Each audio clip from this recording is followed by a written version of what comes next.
Consistently throughout the calendar year, we get the chance to debut sim racing leagues not just on PitStopTV, but also on iRacing.com as a whole.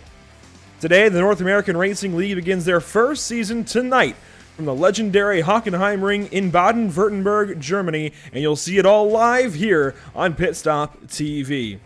JP Costa, Emerson Arden, welcome back to the broadcast booth for some GT3 action. Glad to be here with you guys, along with our colleague Trey Shuttlesworth on our social media coverage for the season debut of the North American Racing League. It's going to be a fun one. Thanks for having me, Andrew, and words cannot describe how excited I am to be part of this season opener. GT3s are one of my favorite cars to watch and race, and being able to commentate on such a stacked and talented grid is just amazing. I cannot wait to get qualifying and the race going because I'm pretty sure these guys are going to put on a show here tonight. They absolutely will. Thanks for joining us on our Facebook, YouTube, Twitch, and Twitter platforms. Once again, happy to be here joining you for our first points-paying presentation of the NARL. HockenheimRing has been said by some to be a shell of its former self. Now, while present-day Hockenheimring certainly is not what it used to be, Emerson, I wouldn't say it's a shell of its former self by any means. I think if we were to present this track map to you, or anybody for that matter, in its current form, and not tell you that it was Hockenheimring, you'd look at it and say, yeah, that looks pretty good. There's a lot to offer. There's a lot of variety throughout the course. And I think that makes Hockenheimring one of today's premier circuits across the globe.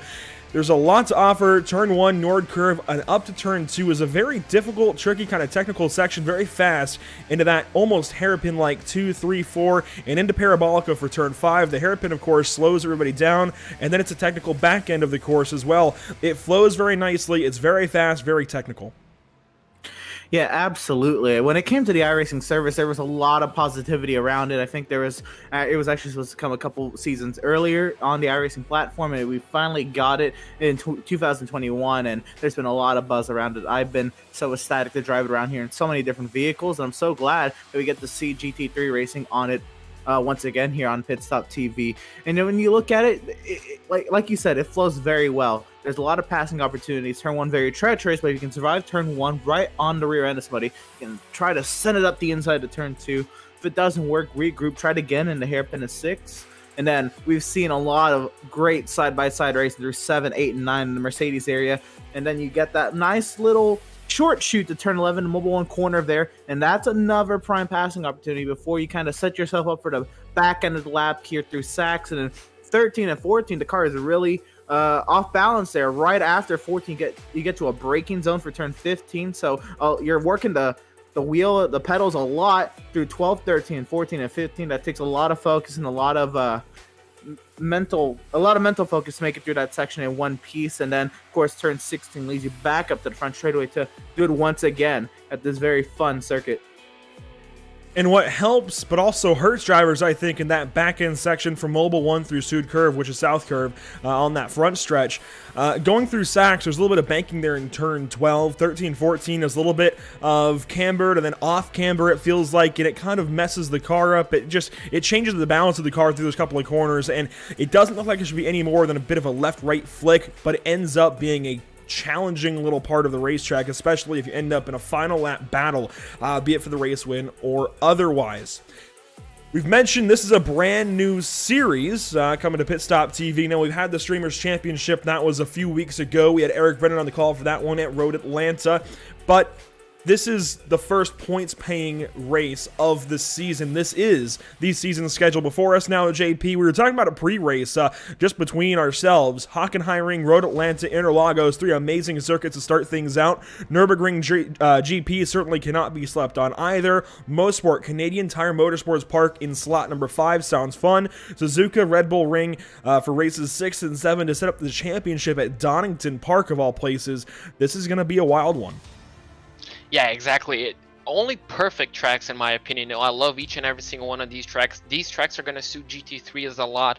And you think about it, it's pretty much a world tour. You start off in Germany, you go to the United States, and then you go back to Brazil, into Germany again, Canada, Japan, Austria, and then back to England. It's just a world tour of GT3 cars, and I'm pretty sure some of these guys are probably going to be racing at home at one point in their home countries. And well, that just brings out the best in drivers, and these cars are going to suit these tracks just perfectly. You see, this schedule will span mostly throughout August, but also the back end here of July and the front end, if you will, of September. The back 2 weeks of July, all of August, the first 2 weeks of September. I mean, this is a fantastic little summer series that we've built up. Kind of will lead us into fall here, Emerson. There's a lot to look forward to in this schedule, but if you had to pinpoint just one track that you have on your radar, what would it be? Well, I think biasly, the Donington Park, the season finale. I mean, it's a tight little track. We've had it on the channel before with 42 GT3 cars. It was absolute mayhem. And Donington Park, again, it's just a traditional English circuit. Has a lot of very tight corners and not really a lot of room for error. There's obviously grass all over the circuit, but really no runoff. And it can really create some tense situations. And if you're in a championship battle there, Donington Park, I think that's a great ring for it. Absolutely. So 8 races strong. It'll be a little bit quick, but it'll certainly span the summer stretch before we get into the fall here in 2021. Incredible to believe that we're already into the back end of July. It's already July 22nd. August is on the way. So certainly this year has gone by in a flash. The other thing going by in a flash is our practice session. Harry Wills currently leads the charge in the pro category. You'll notice there are 2 different colors of number boxes on your ticker on the left side of your screen. The thought behind that is, well, simply you can tell which is which between pro driver and amateur driver. All of the pro drivers are donned in blue with white numbers. All of the amateur drivers yellow with black numbers. So if you're wondering where your favorite driver fits into all of that, well, it's very easy to tell just by looking at the ticker. So that is fantastic. The fact that we were able to get that coordinated with an ARL has me over the moon personally. We're taking a look at the Twisted Motorsports driver of Harry Wills as he works through this would be, I want to say, turn 10 and heading down to the back end of the circuit here, JP. I don't really know what to expect out of these cars here. I don't know which car is going to be the best. And honestly, I think that we could see 2 cars, potentially, of the various that these drivers have to work with stand out, I think, today. We're watching the Lamborghini here of Harry Wills in the 295. I noticed there's a driver behind him, I think, in a Lamborghini as well. That's his teammate. It looks like, if we can find him, not his teammate, actually. Sean Patterson, just in a similar livery. I like that chrome on the side along with the metallic red. You see him Merc behind him. And I know the Mercedes has really stood out lately as one of the premier vehicles in the GT3 category in iRacing. If you had to pinpoint a car to be the standout here at HockenheimRing, which one are you expecting to stand out? Well, that's a very tricky question because right now the BOP seems to be pretty much nailed down in some of the GT3s. We kind of see a few cars just popping around in the top 10, mostly Germans, but you know, sometimes you can't go wrong with the Mercedes. I'm personally going to put my bet on the BMW. Not a lot of them, but you know, I'm pretty sure it should be a car that should suit this circuit. Obviously, it's front engine, and that's probably going to have a bit of the balance. We all know that it's pretty strong in a straight line. And well, Stu Leslie right here in the 183, well, he's running the BMW. I feel like this could be a good car, but as I mentioned, the BOP just seems kind of balanced, and we could see any car essentially topping up, not practice, qualifying, and also the race. Taking a look through some of the other practice times, we see Aldo Secklin currently in the 8th position in his Lamborghini. I'm noticing certainly a lot of Lamborghinis up high on the listing for now, but this is only Hockenheimring. Changing things up. Next we get Road Atlanta. Who knows what car is going to be on top? I would imagine potentially the Porsche. That seems like just a car that would fit well at Road Atlanta. Micah Barnett is currently in the 9th position for Scuderia Chicken House is the team name on that machine. It's an interesting one. You can see the clear reason as to why Chicken House is the team name. Look at that on the side, Emerson. If that doesn't take the cake for most unique team name in this series, I'm not sure what will. Yeah, absolutely. I'm glad that these drivers can just get together, have a little bit of fun in these GT3 cars. I'm glad that we can have fun with GT3 cars again. Also, I've been longing for some sports cars back on the channel as well. Chicken. It's definitely going to be something you can easily point out on broadcast when it comes in the frame here. But Barnett here running 9th there. The top 9 not broken up by an amateur driver. looking like he can keep strung along here with 4/10 off the top of the charts. He might have a little bit something later when we get into qualifying and race. Of course, it's 50 minutes. It's not I guess a short race. 50 minutes can do a little bit of work in that. Certainly, I think 50 minutes gives you plenty of time as a driver to make mistakes, but also make up ground on others who make mistakes. We're now watching the 109 of Chad Klinger, who checks in as an amateur driver, but also within that top 10 in practice. You kind of started to mention it here, Emerson, where the top 9 are not broken up. They're all pro drivers, but then 10th place, we do see an amateur driver in Chad Klinger. This is pretty impressive to me, being in that amateur category, but clearly having some pace this afternoon at the HockenheimRing here in Germany. Pretty cool to see the 109 up there. In addition to having blue and yellow number plates, you will also notice that all of the pros are listed as 295 or 225, whatever. They're in the 200s, and then the amateurs are in the 100s. So that's the other way that you watching at home can tell which driver is in which category. So Chad Klinger in the 109 is an amateur driver. That said, we're going to step away for just a moment. We're going to take our quick pre-race break before we get into qualifying coverage here from the Hockenheimring in Baden-Württemberg, Germany. Stick with us here at PitStopTV. There's a whole lot to look forward to this afternoon. Sports car is back on the channel for the first time in, well, quite a while, and they're at one of the most fantastic circuits, I would say, on the iRacing.com service. It's HockenheimRing here on PitStopTV for the North American Racing League. Stick with us, qualifying right after this.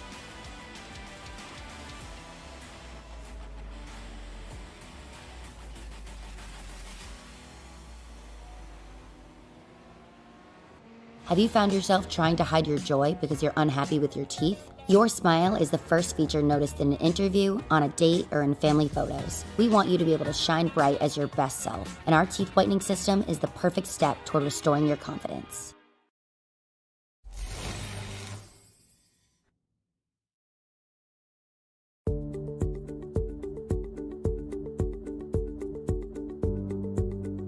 Sound art is a product that is a speaker and it's art. We combine it together and we call it sound art. What makes it so unique that any picture can be your speaker? Sound art gives you the high quality sound without the ugly speaker. This isn't a picture with a speaker, the picture is the speaker. Just imagine your wedding picture uploaded onto a canvas and now it's speaking 10,000 tunes. I mean, it's a very cool concept. What we like so much about it that you can take anything that means something very special to you, upload it on the canvas, have it hanging up in your room, your balcony, wherever you want to put it, and now it's a speaker. I mean, how cool is that? It's something that we have that and no one has. No one has this product. It's just a great gift to give anybody. It's just a neat concept. Around here we say, art never sounded so good.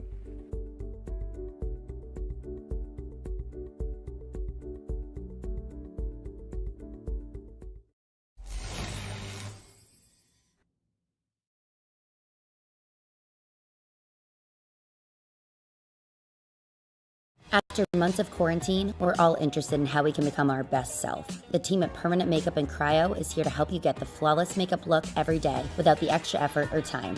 When it comes to your appearance, you deserve the best care that money can buy. Sound art introduces an entirely new way to listen to music in your home. By combining the best of two products, a revolutionary high-fidelity, low-profile Bluetooth wireless speaker with beautiful artwork. Select from a library of artwork or upload your own photos to personalize your experience. Sound art ushers in an era of invisible, beautiful, and amazing sound throughout your home and redefines your entire entertainment system. The need to reclaim your floor space and rid your home of unsightly speaker boxes that need to be bolted to the wall is now a thing of the past. Our canvas is printed on high-quality permalite by Breathing Color. And select from our gallery or upload your own. Standard sizes include 16 by 20 and 18 by 24 canvas wrapped. Custom sizing is available, as well as surround sound options.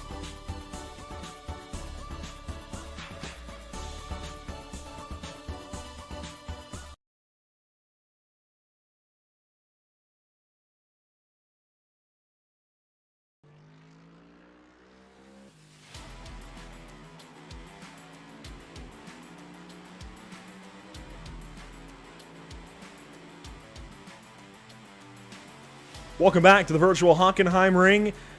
Boy, what a pleasure this one is going to be. As aforementioned, this is the first race for the North American Racing League being brought to you live this evening and all season long on PitStopTV. Do want to quickly touch on some of the partners here with this brand new league, NARL, North American Racing League, rather. We do want to talk first about RaceLab. Now, actually, I do want to quickly highlight, we've had Tam Livery on the channel before with the Pacific Challenge GT3 series, but RaceLab and JS Consulting are brand new to us here. RaceLab helps you improve your driving skills. With modern overlays, race stats, and native VR integration, you can get the best out of iRacing. Start using it now for free at racelab.app. That is racelab.app. Tam Liveries offers custom packages for some of the best livery designs on iRacing. Used by pros and amateurs alike, you will definitely look good on track, and there are several, and I mean several, Tam Livery vehicles in the field this evening. And JS Consulting provides custom website and app development, including iRacing League website design and hosting. Find JS Consulting at johnsedlak.com. We might even have to look into JS Consulting here for PitStopTV here in the very near future. Qualifying getting underway from Hockenheimring. Well, no drivers have taken the time just yet. We're watching Jack Niederbach currently for FTR Esports work his way around. It looks like turn number 10, head down to 11, and eventually Sachs, that corner that I was talking about earlier, being a little bit cambered here, JP. This is one you've got to watch out for. It can either set the car up for success or set you up for a quick spin. Yeah, exactly. I'm pretty sure everybody that thinks about a mistake on that corner remember Sebastian Vettel in 2018, such a disaster. But these guys, I'm pretty sure everybody kind of has it nailed down. Obviously, the sky is very clear, but as you can see, just lining yourself up for the start-finish straight. Even though it's a small run down into turn 1, it's important to get a perfect exit out of turn 17. Klinger goes fast as a 138. Now, always, just as I mentioned that he gets beaten, and unfortunately Niederbach also loses it on turn 1, so already getting the glimpse of how difficult that corner can be. Even in qualifying, just a small mistake can get your car into the barrier as you don't have any runoff. So drivers already facing challenges even in the beginning of the qualifying session. So, well, eyes open to see what these guys can do for the remaining 6 minutes. We now take a look at Scott Kimbrough here. Emerson in the 211 just went fastest that first lap out, and it is in a Mercedes. Rather native, I would say, to Hockenheimring, certainly. This Merc is putting down some serious power, and it's long been considered the fastest car in a straight line in the iRacing.com GT3 category. That's not exactly the same anymore, though. BOPs rather have changed things up a little bit, and the Ferrari has lately been a bit faster, and now with the addition of the Lamborghini and the BMW, the Mercedes has actually fallen off in recent years, but a big-time resurgence as of late. It seems like it might be back to its former glory. Yeah, absolutely. And right now, Kimbrough has a near 2/10 advantage over Matthew Dench as we continue on to qualifying session. Just it looks very planted in these corners. And we're looking at, I believe that's an Audi working its way through turn number 12 and into the S's here. Matthew Dench. Yeah, that is second place we're looking at. The driver chasing Scott Kimbrough currently. So it's a Mercedes over an Audi. German heritage certainly paying off so far in qualifying for the NARL in their first round of points-paying competition. Now Harry Wills comes across the line, completes lap number 2. Dench goes fastest. How about that? We saw the tail end of his lap. And Harry Wills, it's not too far from being an Audi. It's also fast. That Lamborghini number 295 joining the top 3 here in qualifying. He was fastest in practice, so it makes sense that he's up there. But now Scott Reister goes faster, and he's in a Mercedes. So very clearly, it seems like straight line speed at top speed is going to pay off. It's paying off currently for the Mercs. Yeah, exactly. That massive straight after turn 4 is definitely helping out some of these guys in the Mercedes, and that could play dividend in the race, defending and also attacking for position. So some of these guys might be in a prime position. We all know that, well, the Mercedes and the Audi, as Emerson mentioned, they're a bit different in their aspects. The Lamborghini also are very similar to the Audi, pretty much the same chassis and the same engine. But some of these cars drive very, very different. Joshua Benjamin, currently in the pole position for the amateur class, he's doing a perfect job so far, absolutely upsetting some of the pro drivers, finding himself in overall 9th position. So some of these guys really shining through, and it's really nice to see some of these amateur drivers mixing up with some pro drivers. And, well, hopefully he can keep himself up in that position throughout the race. Yeah, taking a look now at Chad Klinger out of the West category here on the iRacing.com service. So in the United States, but out west could be California, Arizona, who knows? But he goes across the line and will complete another timed lap. He stays second in amateur, but 11th overall. That's pretty impressive that these amateurs are getting up there and mixing things up. They are both faster than the 12th place driver currently, Micah Barnett, in that 2.59. I believe one of the first BMWs. We took a look at his Scuderia, Chicken House number 259 a few moments ago. He's out here again in that 12th spot. Joshua Benjamin a few spots up. Jack Niederbach, he took his spin. He is, it looks like, done for his qualifying run. But Fabio Zamperlini, this is a driver we got rather familiar with back at Road Atlanta Emerson with the Streamers Championship. He was running, of course, for Samsoid in that 237. He is sitting 4th place currently and across the line. We'll see if he goes any faster. The Samsoid Canon Esports driver trying to take a couple of chips away from the top 3. He does not advance his position, but a 4th place starting spot is not bad. Yeah, absolutely, and right up there in the thick of the pro drivers. It'll be so interesting to see this start and how everybody can work their way, of course, to the opening set of corners and see where they really settle in. You're always going to have cars around you. I think when this 50-minute race at a track that's set up to kind of keep these cars very close to one another, you watch Tyler Graff work his way through the Mercedes area, and well, a Mercedes works his way through 7, 8, and 9 down to 10. And he'll work his way to the short chute to Mobile 1 corner down here. And again, he's right now trying to work his way. He's right now 14, trying to see if he can improve and maybe get himself into that top 10 right now. 4th in the amateur category. Does he have anything for maybe Klinger or Blake Scott? We'll see. He takes a very, very slow apex there to turn number 12. Tyler Graff, potentially my favorite livery of the series. He posted some pictures of this in the league Discord, and I was amazed. This just looks good. I'm not sure what about it catches my eye, but it just looks good. And I love the nameplay there with his name, Graff, worked into his graphics company, Graphics. It just works out so nicely. He will stay, it looks like, 15th or so.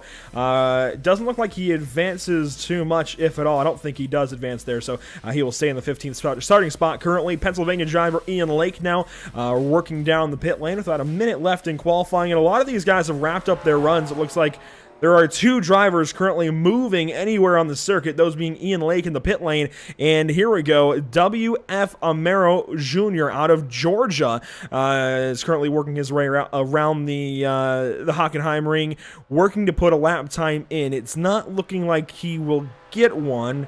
It's going to be close here, JP, but I just don't know if he's got time left to do it in his McLaren. Well, worst case scenario, if this lap does not complete, it's a bit of an extra practice for the race.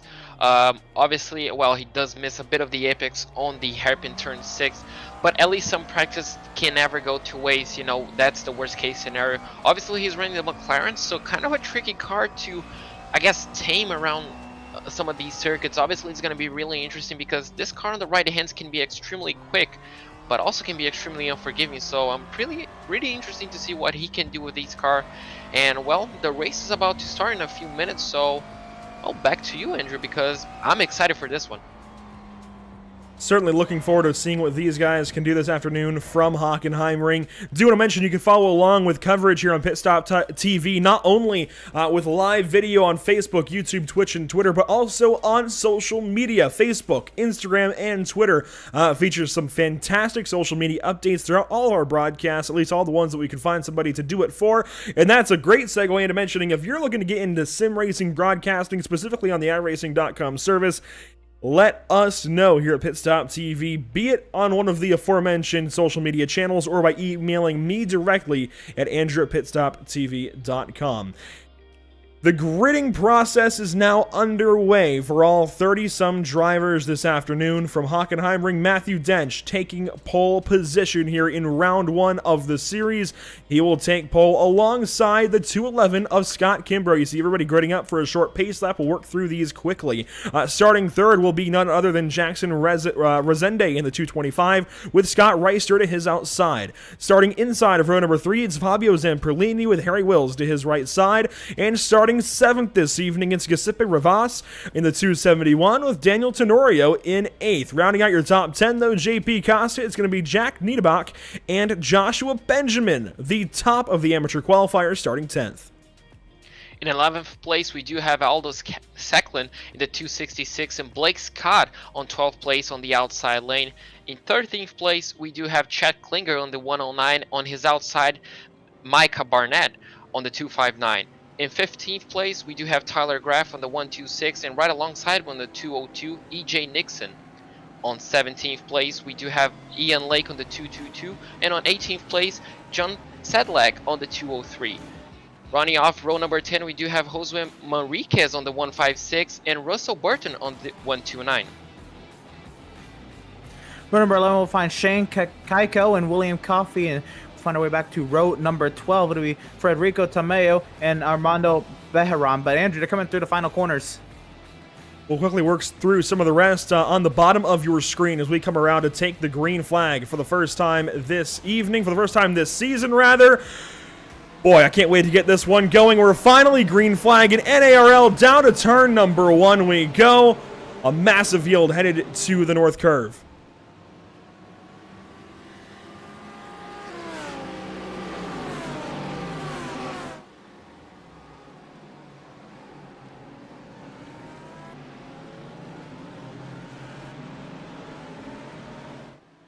Working through Parabolica now for the first time, race pole sitter Matthew Dench still out front. Second place going the way of Jackson Rosende, and down to the hairpin for the first time we'll go. JP Costa, this could be interesting. Well, the leader absolutely bolted away. He got a perfect start. Jackson Rosende absolutely jumped into second place, nearly gets rear-ended by the Mercedes on the back. Looks like he's gonna have to go defensive as they head into the Mercedes arena. We're gonna see two Mercedes going side by side as they head into the Mercedes arena. Looks like one of them back off, but well, what a start of the race. Everybody going cleanly through turn 1. It looks like we still have all 40 cars pointing at the right direction. Yeah, very close quarters racing through the hairpin in the Mercedes arena. Now we get to another overtaking zone as the field starts to get a little strung out. We got a little bit of a double file back there, and we're trying to see here into turn 11, back up here to Matthew Dench, though, into turn number 12. He's opened up a near second advantage up to 8/10, nearly 9/10 of a second over Jackson Rosende as they work their way to the backside. Of course, Rosende trying to see if we can close that gap as we get through the turn 15 and the Sud Curve. Boy, that was a quick and hectic race start, not just for the drivers, but for us, pretty clearly. We work through lap number 1 now, and Matthew Dent, still your race leader. Jackson Rosende cleanly into second place. Joshua Benjamin, though, has taken over the 7th position, but is still in the lead for our amateurs. But look at that, he's 4 positions clear of Blake Scott, his next amateur competition. This is something we've got to highlight throughout the evening. The Lamborghini of Joshua Benjamin might be quickly working his way up, ladies and gentlemen, to the pro category. What a race start for the 178. Yeah, absolutely perfect start, perfect qualifying position for him, and a perfect start. That's going to be a great buffer for him to have 3 pro drivers behind him, and it looks like he's gapping them, so he's not feeling under pressure. And if he can get close to Wills right ahead of him, well, we may see another amateur driver battling for position, and who knows, top 5 is just right there. So a perfect start for the championship for Benjamin, and well, so far it can only get better. Yeah, looking to take a commanding lead here in his category. And what would it be if he were to be able to get a top 5? We're right on board here with Jack Knightenbach, who's outside the top 10, now back in the 12th position, trying to see if he can work his way through Blake Scott, one of the amateur drivers right in front of him, that bright yellow BMW right ahead. I'm sorry, Mercedes right up the road. And he's kind of losing touch to these guys. I think he needs to really stay with them here. I know he might be trying to save his equipment early, but you don't really want to lose touch to any of these groups. And that amateur driver is the 167 of Blake Scott. Looking around for the other Scott, and I'm not actually seeing the 166 of relation in the field. But regardless, Mark and Blake Scott in the league at the very least, and Blake is currently in the 2nd position in amateur competition. Up front, it's rather calm, I would say. Matthew Dench leading the way. Everybody else in the top 5, rather nice and orderly. It looks like they're the top 10, rather nice and orderly, I would say. You've got to go quite a ways back here, JP, to find some competition, and it's going to be Micah Barnett and Jack Niederbach. These two black, red, and white machines, very different, a Ferrari and a BMW, but it seems like they're finding themselves rather close here on just the 3rd lap of competition of an expected 31. Yeah, exactly. I'm pretty sure some of these guys that have started further back you will definitely be wanting to make some positions quickly. As you can see, just having a slight look on the inside, just trying to apply a bit more pressure, going a bit tighter on the apex, definitely getting a better exit looks like than the Ferrari. So these guys are probably going to be taking a few more risks in order to climb up positions in order to have a better result at the end of the race, while up ahead we might see a few drivers actually saving equipment, as Emerson said. But look at this, a Mercedes, a Ferrari, a BMW, pretty much an Italian ham sandwich, if you would, you know. So a lot of drivers applying pressure, trying not to make mistakes, but as you can see, it's just a fine line. Everybody just going a bit towards the edge on the curbs, but you know, taking as much time as possible without making mistakes and without getting off tracks is extremely important early on in the race. Absolutely, trying to find a limit without going over that limit. I'd imagine that's what most of your practice time was used for, but here early on in the race, if you can try to flirt with that limit but keep yourself in contention, even if you go make it a little slow through a corner, keeping that slipstream, kind of regroup and go at it again later on in the circuit, you might be okay. We right on board with Zamperlini here in the 5th position. He tries to close in on Scott Rister for 4th, and actually that's a battle for 3rd with Scott Kimbrough. Yeah, Scott Reister currently in that 4th position in the number 242. These guys seem to be coming up on some lap traffic already, those being Clarence Rosa, EJ Nixon, and Armando Bejaran, and they must have been caught up in some early incidents, I dare say, on that opening lap, and it looks like some battling. This is right in front of the leaders. We can watch on board even from Matthew Dench as he rolls up on these guys battling for lapped positions at this point in time, and Matthew Dench is going to have company now from Jackson Resende down into the Mercedes arena here at HockenheimRing. Yeah, exactly. The worst possible scenario for Dench early on in the race. You know, they're 3-4 laps in, and he's already facing traffic. And as you can see, they're battling for position. So blue flags might be a bit of an issue. Looks like the Mercedes and the McLaren might let off before they enter the final section. Do they? Well, looks like he got lucky, but look at his engine. He kind of did not get so lucky. Oh, he nearly comes in contact with the Mercedes, the lap Mercedes, but look at Kimbrough on the inside. Can he take the position? They're going to go side by side through the final few corners, but looks like his engine might just have the edge, and yes, he does. He keeps that position, that 2nd place position for the time being, but look at that cost. 2.3 seconds now to Matthew Dench. Man, I would be fuming if I'm Resende after getting caught up in lap traffic this early into the race. Already now under heavy attack from Kimbrough. He'll pull away here, but he was right there. The lead was in his grasp, and then, well, there was a bunch of lap cars in his grasp as well, and you can't fault the lap cars either. They're battling for their own positions. They're battling for their own races as well, but this early into the season, 7 minutes into the season, Resende had the chance to take an early lead here, and it just was taken away from him. We'll see if he has what it takes to catch back up, and we're going side by side here for 3rd. This is actually Scott Reister working by the lapped Mercedes there in that gray and green colors. Oh my goodness, Zamperlini right on the back end of Reister through that corner. And I think that that Mercedes is going to be Armando Bejaran. I'm going to have to double check, and it is Armando in that number 205. So one of the pro drivers, certainly things have not gone his way. He's only been as high as 33rd, which is rather confusing how we're seeing that he's only been as high. Oh, never mind, yeah. He's been as high as 33rd in the wrong way. I had to think about that for a moment. But he started 24th, and clearly something has gone wrong on that opening lap. Yeah, exactly. Definitely not the ideal position that he wants, that he finds himself, essentially. Obviously, being a pro driver, we kind of do have higher expectations, but, you know, it's still a long race. We're only 8 minutes into the race, and we see that it's possible to overtake on this track. You know, it's definitely possible. He just has to essentially find his mojo, find his rhythm on this racetrack. But it may take some time, but hopefully he can find himself back in contention. But look at AJ Nixon. He's trying to catch up to Bejaran up ahead. But, you know, with this many cars, this prone to mistakes, it could take a while. But looks like with the slipstream, it might be possible within the next few laps. Absolutely, and we have lap traffic still kind of playing a role here in the top of, or in the middle of this lead group, if you are, front running group.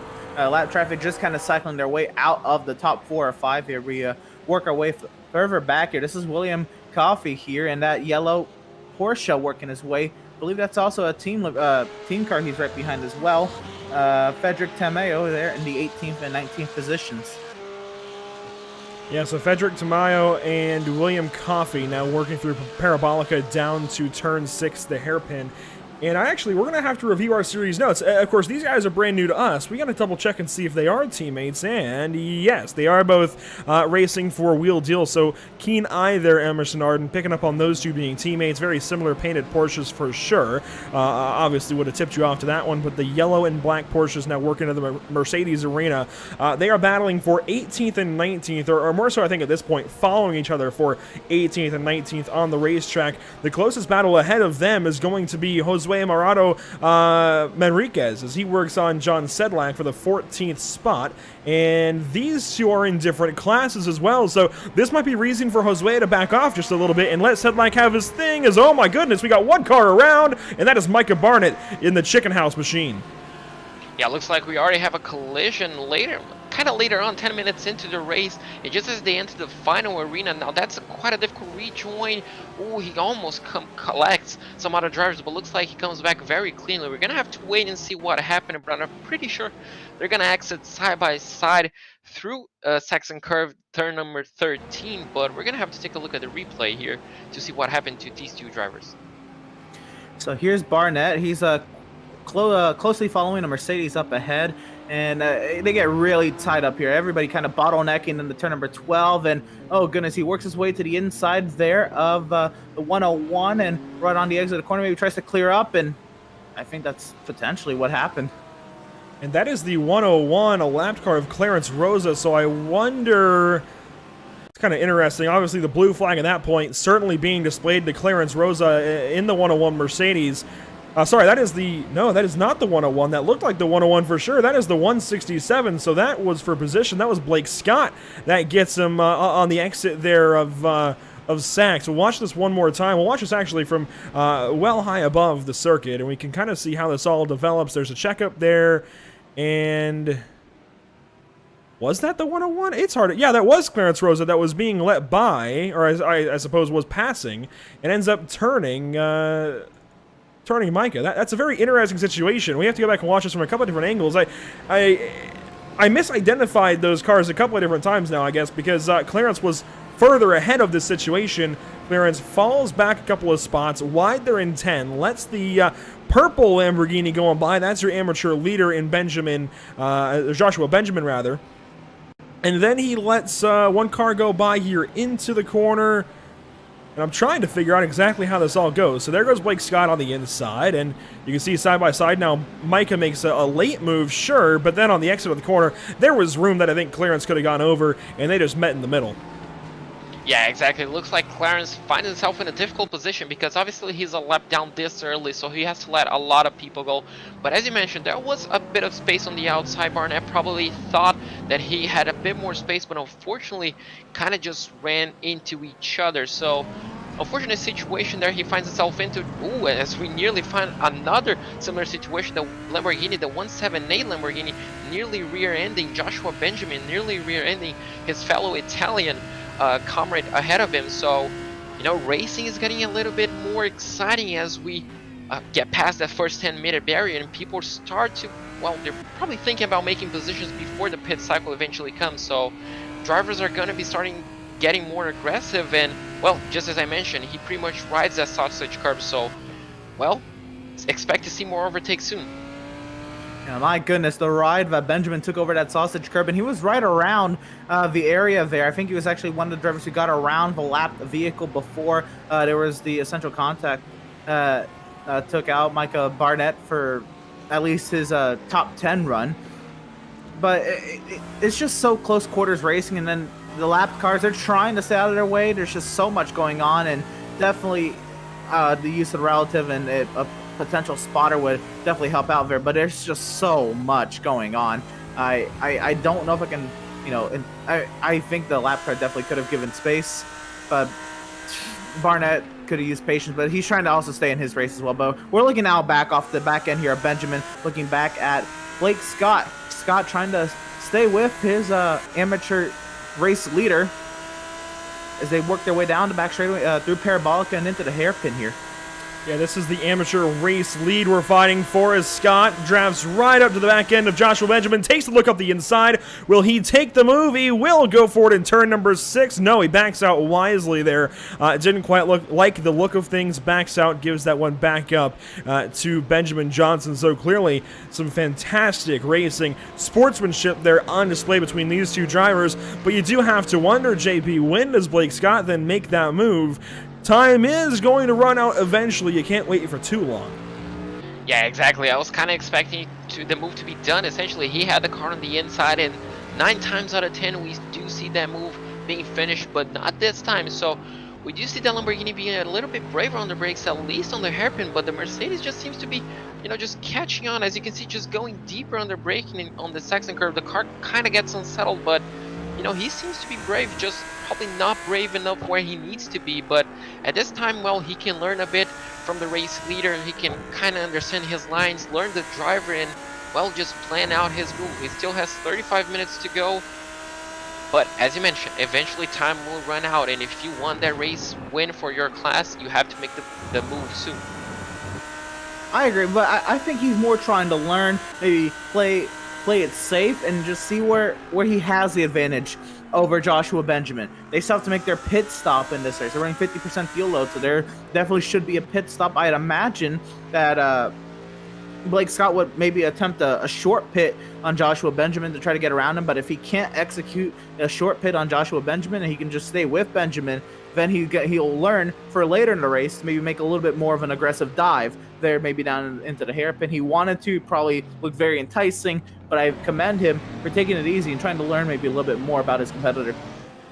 Certainly have to agree with you there, Emerson. I was still a bit surprised that Blake didn't take the move up to the inside. I mean, he had his car alongside that of Joshua Benjamin, but certainly I think a big brain play, if you will, from Blake Scott to wait this one out and see how he can size up his race lead competitor furthermore. Matthew Dench still leading the way, though, in pro and overall, of course, as he works his way through the final couple of corners of lap number 10. So this will complete about a third of the race here, JP. We're quickly working our way through this one, as 17 minutes will be complete very, very soon.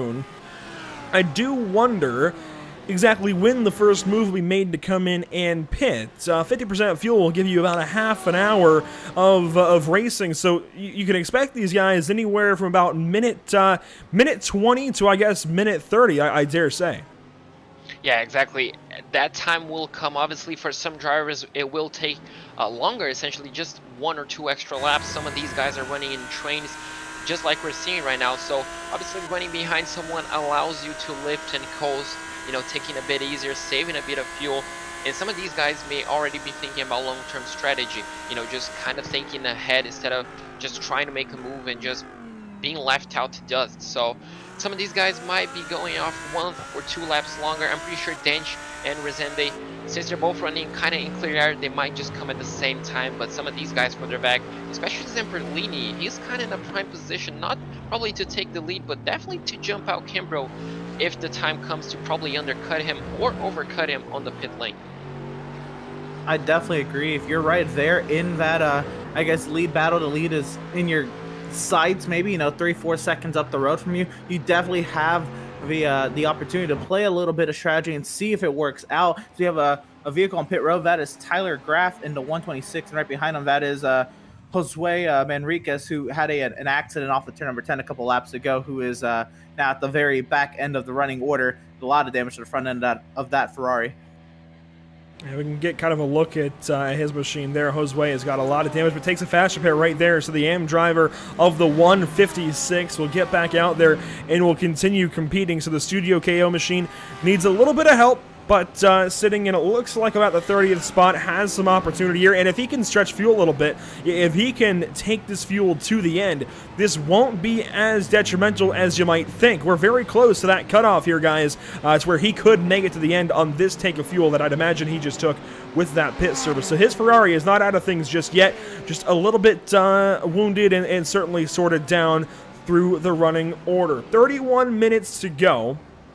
Still watching race leader now in Matthew Dench, just ahead of Resende. And Resende earlier, Emerson, we talked about it, how Resende certainly had reason to be annoyed, but he has made every bit of what he lost right back up, and he's right back on the tail end now of that Audi up ahead. But that BMW, it is front-engined. It is a little bit more boaty, certainly a fantastic platform in that BMW M4, but just a little bit more of a front weight bias as compared to the more balanced Audi platform, being that it is rear-engined, and we've seen it time and time again. I mean, literally the Chevrolet Corvette went to a mid-engine platform because it can attack corners so much better than a front-engine platform. So while there's nothing wrong necessarily with the front-engine platform, JP, the rear-engine platform certainly attacks corners better and seems better for sports car racing, and I dare say that's why we're seeing this Audi currently lead this BMW at HockenheimRing.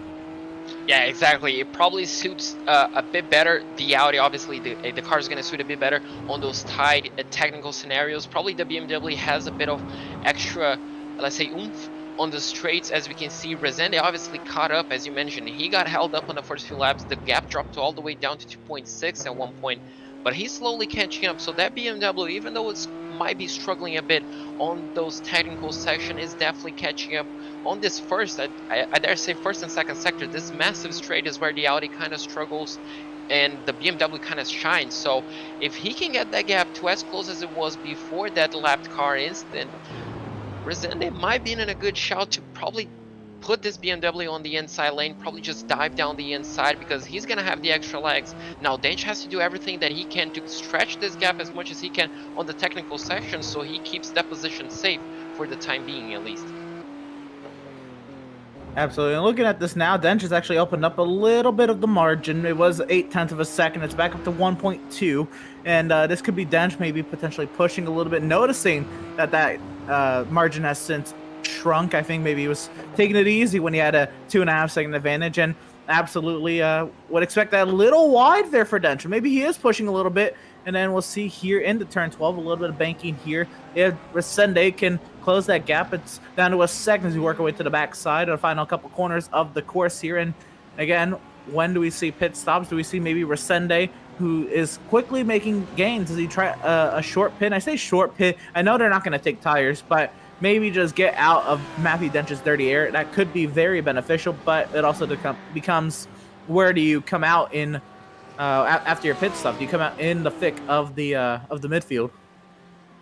Well, the first of the drivers that we've seen pit, and this could have been prompted by other problems, but the first of the drivers that we've seen pit has been that of Tyler Graff in the 126, one of our amateur competitors. He currently rides in the 26th spot. I say that, and Jack Niederbach is in for FTR Esports. You see race pace above the rear wheel and race director on the rear wing. That number 245 Ferrari has made the first move. I think this is the first move of many. The next time around, I would expect several more drivers to come in this time through, JP. It just seems like the first opportunity really to pit safely, and I don't know. I think as a driver as well, I would want to pit a little bit earlier than later.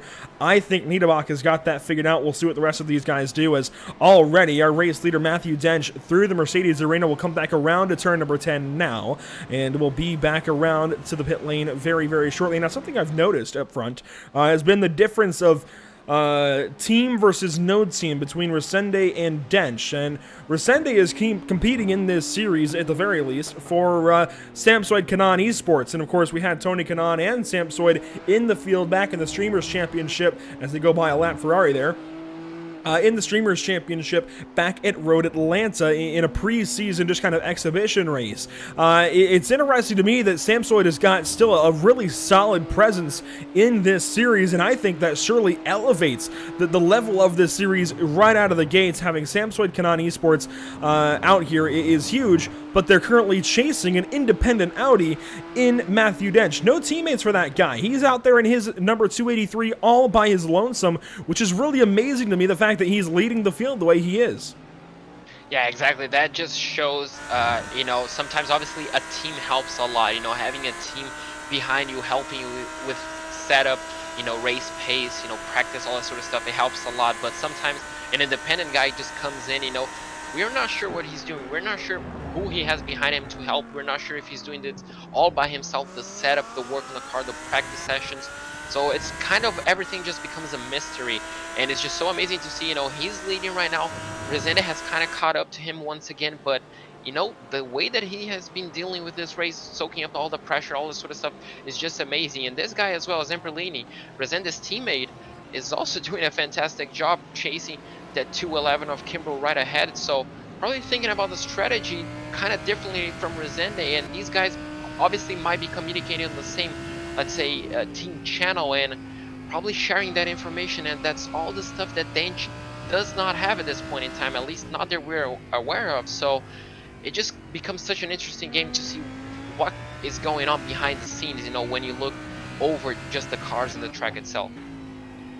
I think that's the beauty of iRacing, is that, as opposed to real life, maybe if you were a solo team or all that, you're kind of at a disadvantage. And here on iRacing, you have the access to put in time in test sessions and practice sessions and all that, and ask people throughout the community who maybe not even are involved in this series at all, to try to just get some information. Now, granted, of course, in race, it would absolutely be beneficial to maybe get some in race information about, how the car may be changing and all that.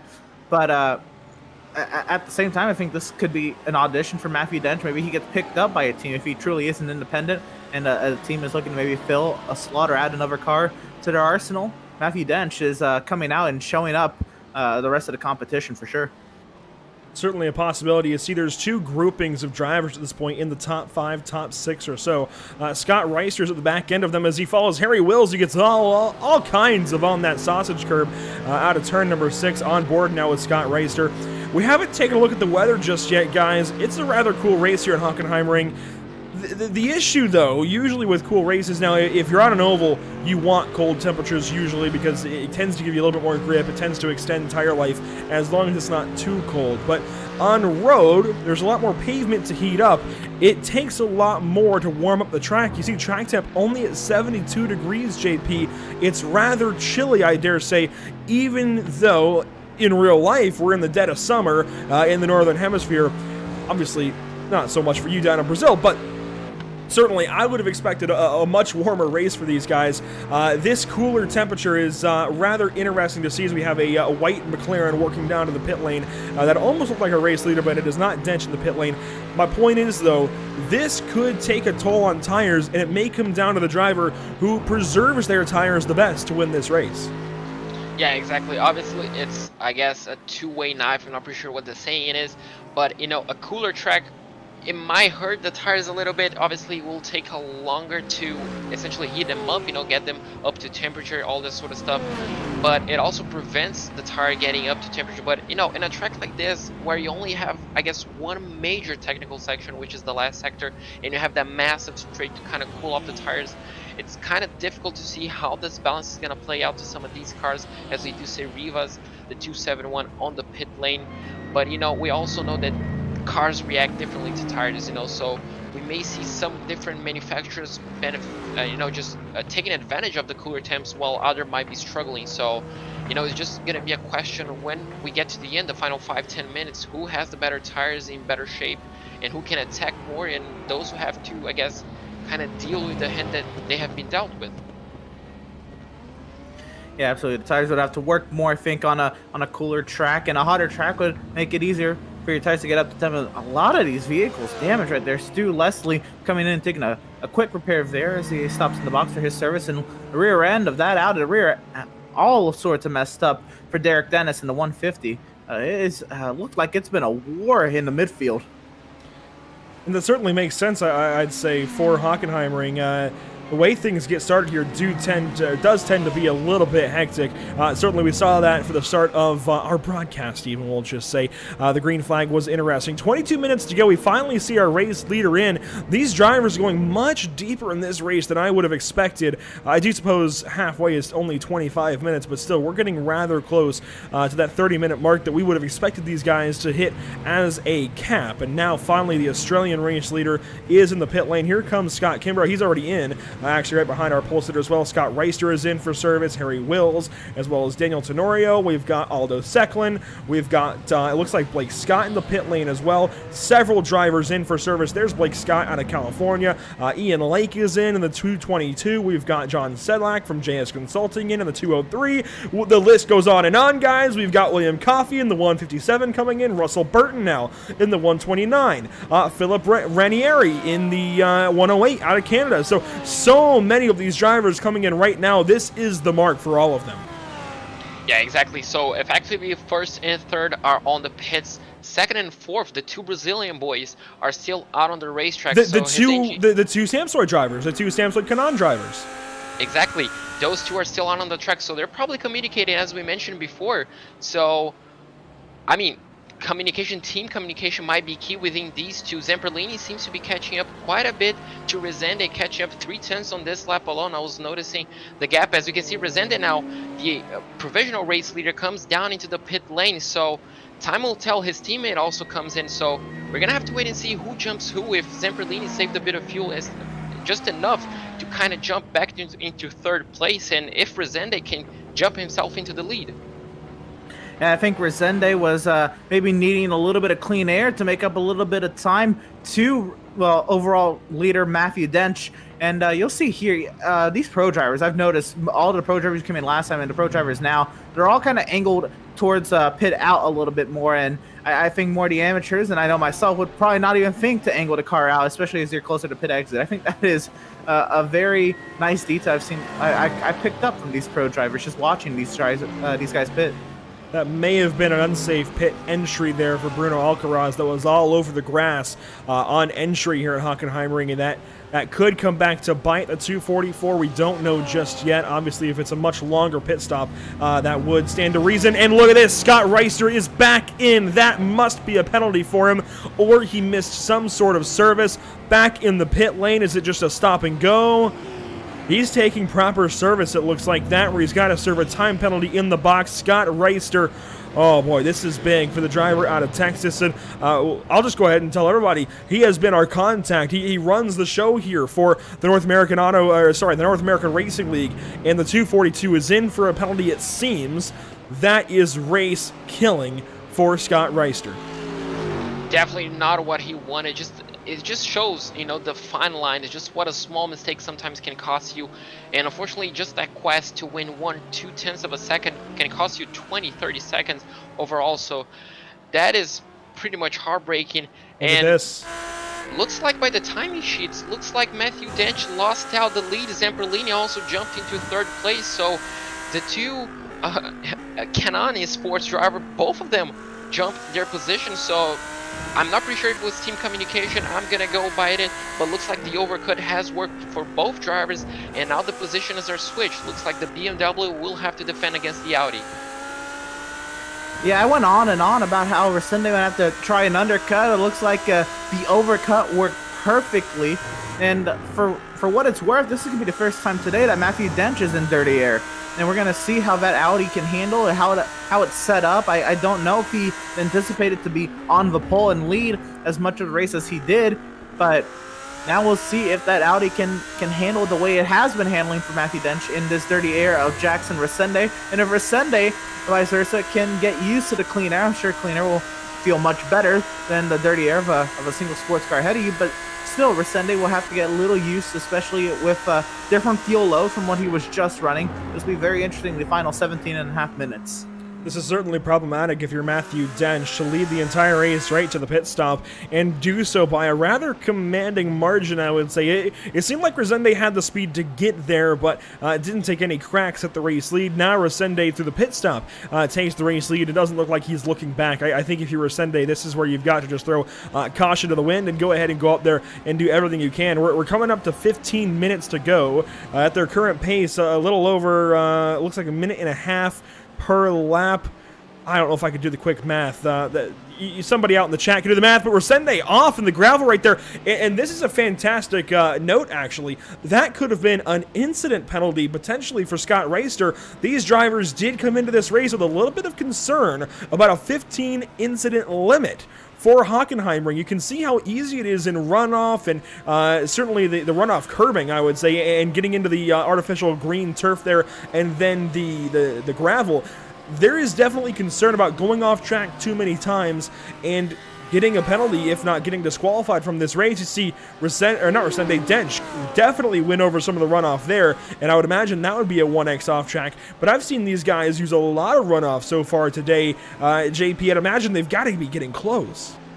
Yeah, exactly. These guys are obviously running to the limit on the track limits, but we saw just on the broadcast, turn 1, I guess that's the main point where drivers will be getting instant points, because it's just such a fast corner. It's just a quick braking, quick downshift, quick turn in, and then you have just to carry so much speed, because even though it's a short straight from turn 1 to turn 2, is just enough to, I guess, lose enough time to be able to be vulnerable to the car behind. So you just have to get into that limit, and we saw Resende just getting close, dipping a wheel into the gravel, not enough to upset the car, but it could be close enough, as you mentioned, to get those instant points. And one lap, it's fine, but once it adds up and once you start feeling the pressure, you kind of just become more cautious, and sometimes the cautiousness makes you lose time, and once you lose time, you start taking more risks, and more instant points can come. So it gets interesting. Now Dench is the one that kind of dips a wheel into the gravel, so these guys are pushing to the limit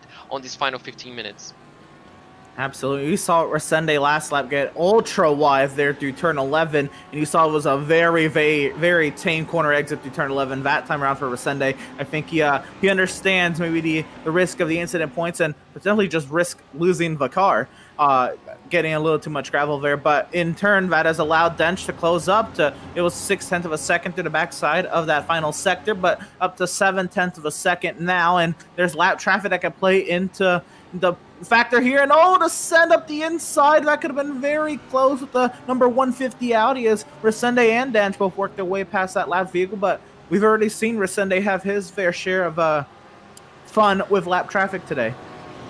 Certainly, and with that bit of action in the rearview mirror, I do want to wrap back around to the amateur race lead. Joshua Benjamin still holding things down in the 10th position overall, but first in the amateur category. He's the first yellow number and the only yellow number in the top 10 that you can see on your ticker. If you fall a little further back, though, you'll find Blake Scott still in the second place in the amateur category, just ahead of that lap car that we talked about earlier on, impacting things just a little while ago. I got to kind of think back, there was Armando Bejaran in the 205 car, one of the pros actually. So those two drivers' pace have actually kind of met in the middle, it looks like. And Bejaran is all over Blake Scott, but you've got to go a little further back to one, it looks like William Coffey potentially for third place in the amateur category, and then he's got Russell Burton a little ways further back. This amateur category is very, very strung out, JP. Only 4 or 5 cars, even from 10th to 20th. Everybody else in that category much further back. Yeah, exactly. I was just gonna mention that Benjamin and Scott, they do have quite of a safe buffer, I'd say, to one each other, and obviously they're rivals. But after that, it kind of, as you mentioned, just spreads out. Obviously, from 21st to 30th, you do have 9 cars out of 10 that are amateur. But from the top 20, not a lot of drivers.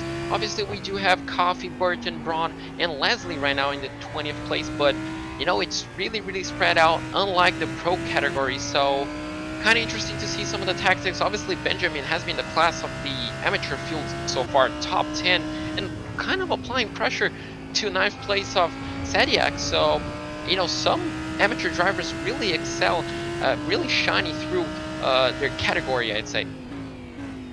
Absolutely. Joshua Benjamin has done a phenomenal job today, and what would it mean to him and potentially his competitors, and maybe even the pro category, if he can get out there and really stick it to some of these drivers in the top 10. It's a great run for sure, and it's been nice because we had the battle for the amateur lead kind of spark up earlier in this race, especially when the battle for the overall race lead, the pro lead, kind of had its dull moment of the race, when after the lap cars kind of broke it up for a little bit, and then we kind of got the lead battle back, and we'll see here Benjamin has pulled away from his competitors in his category, but he's built up a solid buffer now, and I think he really has the opportunity here to just go for overall where's the best place he can finish.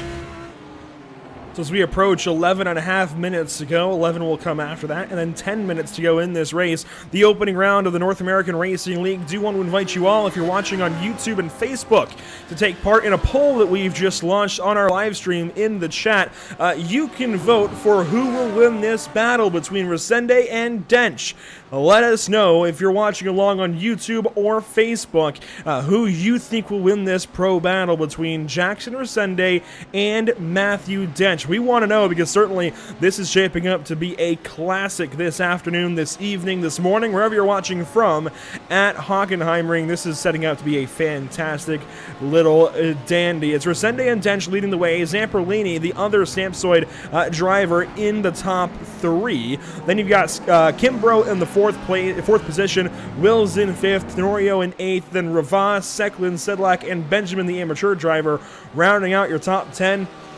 And JP, we're getting very, very close to the end of this one. This is by all means go time. It has been go time for a little while, but if you're not going just yet, you might not get going at all.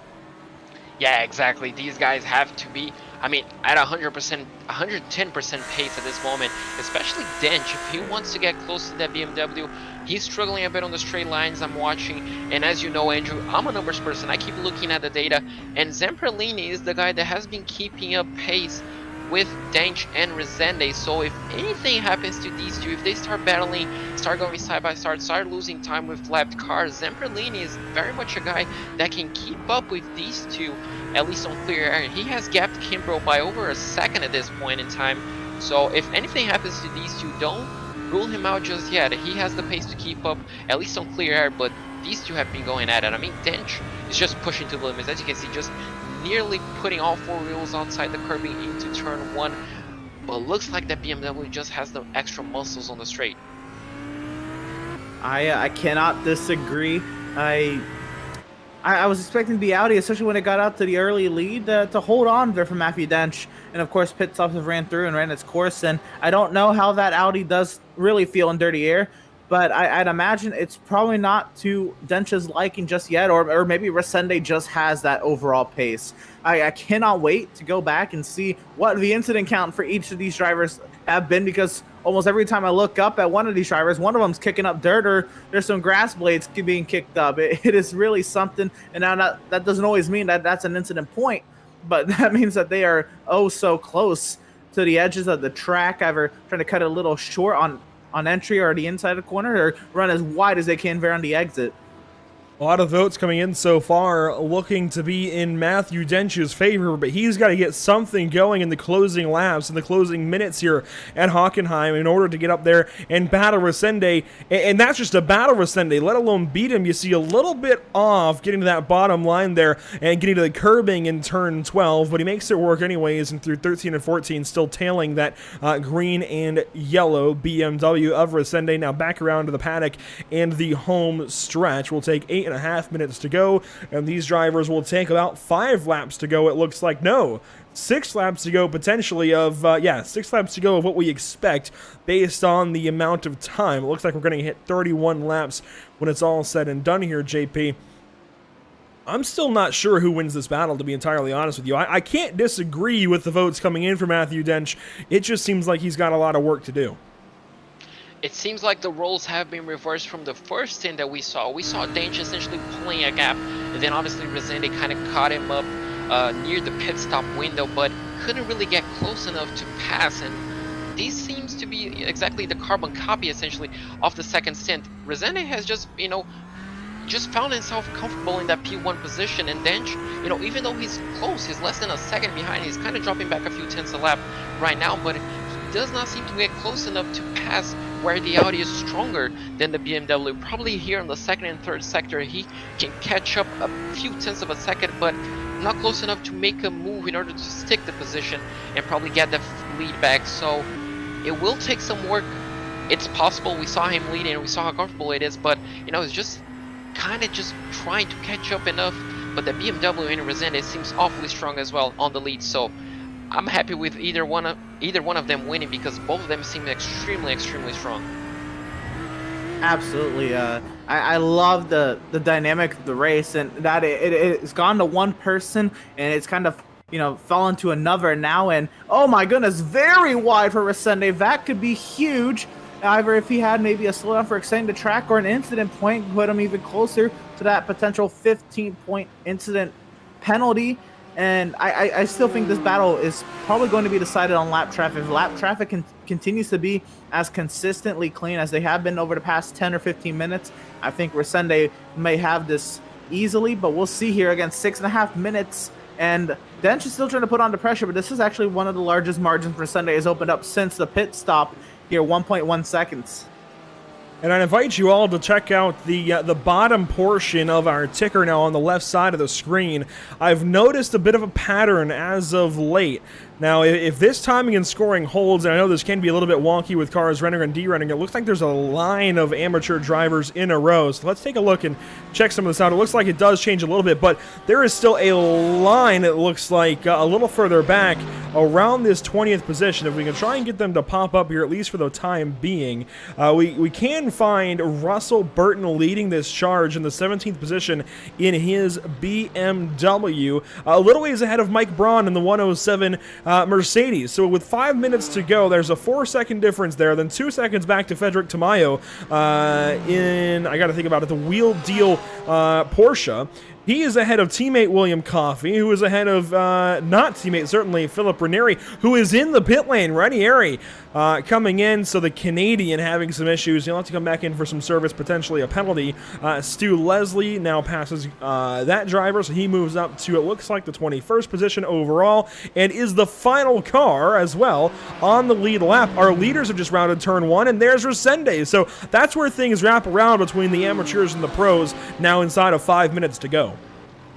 So it looks like we do have, as you mentioned before, Andrew, it's a bit struggle, but it looks like it's pretty much everybody who's on the amateur class is kind of battling their own battles. As you mentioned, it's a 4-2 second gap, but it kind of fluctuates as drivers start making mistakes, they get lapped.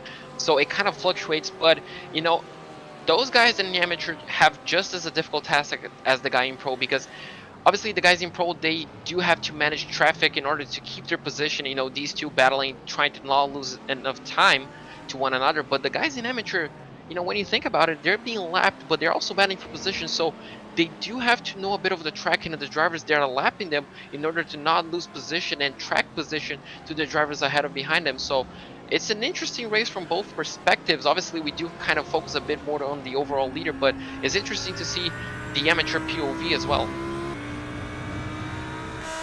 Absolutely, and again, everybody is in their own race, and again, in this 33 car field, and again, there's been some retirements as well, but everybody in their own race, having their own battles, fighting for their own positions, and fighting for their teams, have their own agendas and all that. It's all coming together, and unfortunately, this is also, what happens. It could be, one of the reasons that we see lap traffic maybe play a factor later. But here's Joshua Benjamin, again, the amateur race leader, and a phenomenal job today. Has, I think, well over 7 seconds to his next closest competitor in his class. I believe that would be Blake Scott.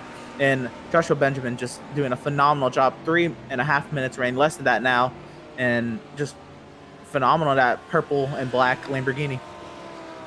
With 3 minutes to go now, it looks like we should take 2 laps to go the next time by the flag stand. So he'll come around, he'll take 3 to go, actually, will Joshua Benjamin, but our leaders will take 2 laps to go the next time through. The laps are winding down. At this point, a lot of the field is spread out. There aren't too many positions left up for grabs. One that is up for grabs potentially is Scott Kimbrough, on Fabio Zamperlini. And I mention this because Zamperlini is, Zamperlini and Kimbrough are as close as Resende and Dench have been for most of this run, if not actually now closer as the time starts to run out. Scott Kimbrough has got something in the last few laps here at HockenheimRing. He might have something for 3rd place, and he might unseat that Samsung Canon driver for that final podium spot. I was just going to mention that Zamperlini was kind of keeping up pace with Dench and Resende, but on the previous few laps, he has just been dropping off slowly but surely, and Kimbrough has, kind of just picked up the pace a bit because he saw the gap shrinking down, and he definitely saw a possibility to fight for the overall podium. And less than a second now, so they find themselves, as you mentioned, pretty much a carbon copy of what we see the battle for first place. So kind of interesting to see. I mean, he has only 2 or 3 laps left to kind of, I guess, go for a move. These guys are also fighting for positions. Giuseppe Rivas only 7/10 of a second, 8/10 of a second to the car ahead. So quite a lot of battles kind of emerging on the final few laps because drivers are obviously starting to push. The drivers ahead feeling the pressure. And, well, things are going to get hot for some of the drivers on these last 2 laps. 2 laps remaining, and everything is still up in the air, really, because anything can't happen. I just saw Shane Kaiko have a drive-through. He fell from 12th to 16th in the running order, and again, that can easily happen on the last lap. And if you can't even serve the drive in the last lap, then that gets assessed as a post-race penalty. I believe that puts you maybe last car in the lead lap, or they just add the amount of time it would take you to travel down to pit lane if it's a drive-through to your race time. But still, a minute left, and if you're flirting with the incident point limit, you better be keeping it in between those white lines. Absolutely. We'll come around and take the white flag momentarily. We momentarily saw this battle with Giuseppe as, oh my goodness, that's the number 150, the lapped Audi that we saw a little bit earlier on. I want to say, yeah, Derek Dennis in the 150 car. He goes behind Giuseppe here in the 271. Giuseppe's got a great opportunity to try and get up there and pass Aldo Sekla. This would be for 7th position if you're keeping track. And this could be pretty big, actually, for Giuseppe. We haven't seen much of this 271 machine until about now. But the Wahuka Racing driver has but 1 teammate in the field. And I got to go up to the AM category to find him, I believe. I'm looking around. I don't see him right off the top of my eye, but I know he's got 1 teammate in the field somewhere along. Regardless, he's working to get up into the 7th position, but the white flag has been shown to our race leader, Resende, and he's still losing the vote as the white flag is now officially displayed. He's still losing the vote on YouTube, but man, I don't know that you can bet against him at this point here, JP. Just a few moments left. I mean, literally less than a lap here at HockenheimRing, and he's got over a second gap. Yeah, exactly. The gap is already up to 1.3 seconds as he approaches turn 6. He's pretty much halfway through the circuit at this moment in time. And, well, if he keeps within the white lines, if he keeps in the tarmac, this is pretty much race over. The gap is still increasing 1.3, so I'm not pretty sure if Dench is facing some sort of fuel issue at this moment in time, but Resende just seems in control at this point, so just keeping the heart rate low, the mistakes shouldn't happen at this point in time, and he should just cruise to, I guess, hard-fought and strategy-wise victory. But unfortunately for Dench, just coming very, very close to victory lane. Final few corners here for Jackson Resende, and it's been a phenomenal drive, and we've seen Resende and Dench just absolutely leave it all on the track and even off the track. But Jackson Resende, what a phenomenal job he's done today to find his way around Matthew Dench through the pit stops. Around Sud Curve for the final time, and Jackson Resende will come around out of turn number 16 to collect the first checkered flag in the North American Racing League as the Samsoid Kanan Esports driver taking top honors at Hockenheimring. Jackson Resende, race number 1 winner. We'll fall back to the amateur battle, and it's Blake Scott in second, trying to find, actually, no, something's happened, I think. No? Yeah, something's happened to Joshua Benjamin, potentially. The scoring is a bit weird, but no, Joshua Benjamin is in the final corner. So that little crisis averted, even though the scoring is a little bit wonky. That'll get sorted here momentarily. But it is Joshua Benjamin rounding turn 16, Sud Curve for the final time, and he will take his own checkered flag. The amateur win in round 1 goes to Joshua Benjamin. I mean, what a drive from Benjamin. We saw how good he was in qualifying, how confident he was in qualifying with the Lamborghini, and I'm pretty sure that everything just came alive in the race with a big, big gap to second place, challenging pro drivers. I mean, what more can you ask from an amateur driver? Also finishing the overall top 10, so perfect race for him. He should be very, very proud of that because that was an amazing result for him. Yeah, absolutely a great drive once again from Joshua Benjamin, and to survive here at the HockenheimRing again. We've seen cars absolutely damaged. We've seen drivers have their incident point penalty serving their drive-throughs, especially later on in the race, and Benjamin just keeping it all 4 tires on the track. Same thing with Resende and most of the front runners up here in the top 10 of the pro category, but top 10 for an amateur driver in the season opener has got to turn a lot of heads in Joshua Benjamin's direction. Well, as these drivers come along and complete their final lap, a few more stragglers will come across the start-finish line and will drive back around to the pit lane, but that will do it for racing action from HockenheimRing. But we have post-race coverage on the way. The North American Racing League, presented by RaceLab, TAM Livery, and JS Consulting, has just wrapped up round number 1 from HockenheimRing, but so much more to go as far as coverage and talking with these drivers. You do not want to miss it here on PitStopTV. I invite you all to stay along with us. A lot more to go as far as just covering all of these stories and learning about these drivers. So, whether you're a seasoned veteran as far as being a fan of these drivers in this series, or if you're brand new to every single one of these names, or potentially even brand new to us here at PitStopTV, by all means, stick with us here. We've got a lot more to talk about. That has been 50 minutes of racing action, post-race coverage on the way.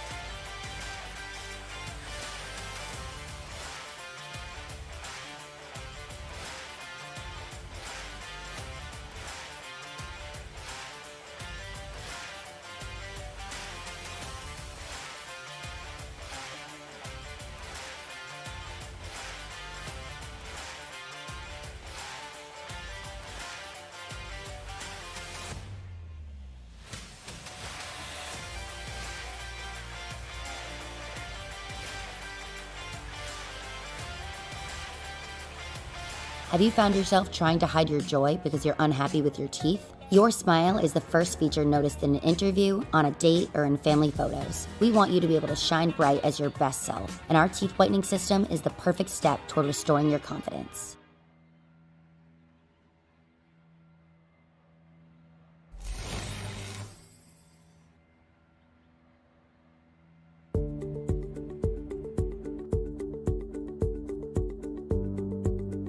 Sound art is a product that is a speaker and it's art. We combine it together and we call it sound art.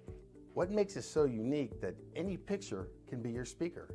Sound art gives you the high quality sound without the ugly speaker. This isn't a picture with a speaker, the picture is the speaker. Just imagine your wedding picture uploaded onto a canvas and now it's speaking 10,000 tunes. I mean, it's a very cool concept. What we like so much about it that you can take anything that means something very special to you, upload it on the canvas, have it hanging up in your room, your balcony, wherever you want to put it, and now it's a speaker. I mean, how cool is that? It's something that we have that and no one has. No one has this product. It's just a great gift to give anybody. It's just a neat concept. Around here we say, art never sounded so good.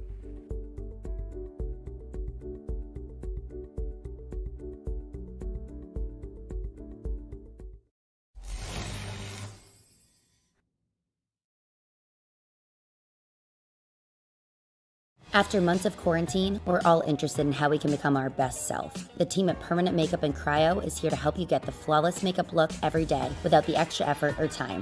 When it comes to your appearance, you deserve the best care that money can buy.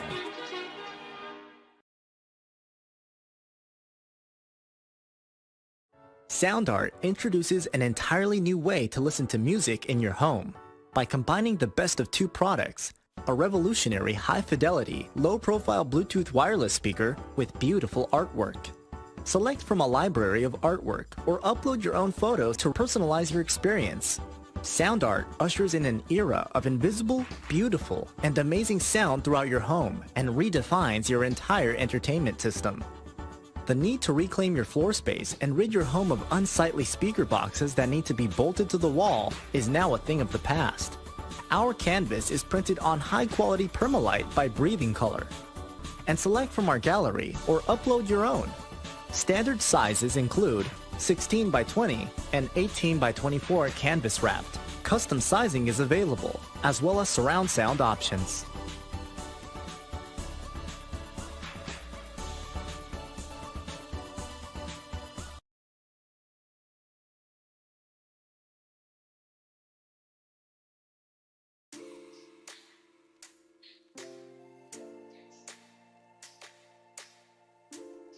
Welcome back to the virtual HockenheimRing. What a show that was. It didn't quite come down to a nail-biting finish, but certainly it was a lot of fun watching Resende and Dench do battle. And I think more so mind games than anything, JP. It was a lot of fun, and certainly I would say a treat being able to watch these guys do their work here at the HockenheimRing in Baden-Württemberg, Germany. Hopefully I'm getting that relatively correct as well. Baden-Württemberg, that's certainly not my first language, but hey, hopefully it's close, and we'll get straight into our post-race coverage. I got to lead off then with our P2 finisher, Matthew Dench.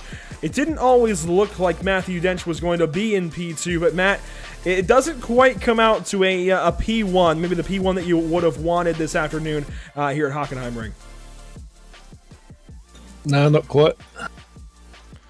So obviously we saw the undercut there from Jackson, or sorry, the overcut rather. He went longer than you. You pitted it 1 lap sooner. Do you think that was the difference? Do you think it was maybe him getting that extra lap, maybe in clean air? What do you think was the difference maker, I suppose, in your battle? I put in like 5 or 6 litres too much. I had crew chief telling me one thing and fuel calculator telling me the other, so I just went with the bigger number this time. But, yeah. Well, it's better safe to be sorry, I would say, especially in this first race of the series, and there's 7 more races to make up this ground on Resende. Are you looking to make up that ground immediately at Road Atlanta, or is there another track that you've got your eyes on? I mean, Road Atlanta's one of the great tracks, definitely a favourite. Not sure what car to bring there though. Yeah, I'd imagine the car choice being open is really going to help you guys as drivers.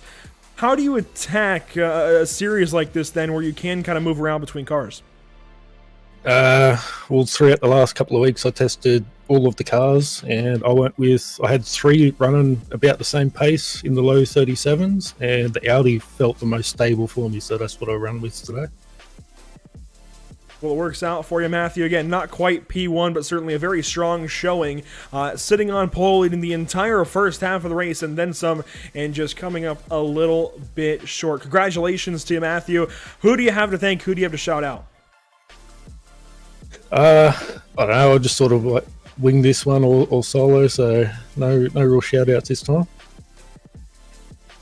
Well, fair enough, Matthew. Congratulations once again on taking a podium finish, 2nd place this evening at HockenheimRing. We'll see you next week at Road Atlanta.